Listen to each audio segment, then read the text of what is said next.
rừng mẹ Maria, con ngợi ca kính mừng ôi mẹ của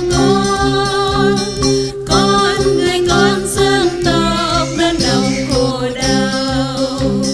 Xin ân đau nơi mẹ, ôi mẹ của con, ôi mẹ là vàng, ôi mẹ vinh quang, ôi mẹ muôn ơn, ôi mẹ yêu thương.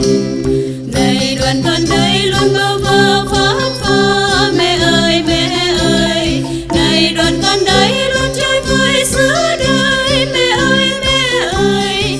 Con như con thú bay thoát bay ngát ngơ, mẹ ơi mẹ ơi. Con như đại rừng con ngân ngơ xa xưa, mẹ ơi mẹ ơi. Có mẹ ru nhầm lời, có mẹ rộng lòng thương, ra tay ban muôn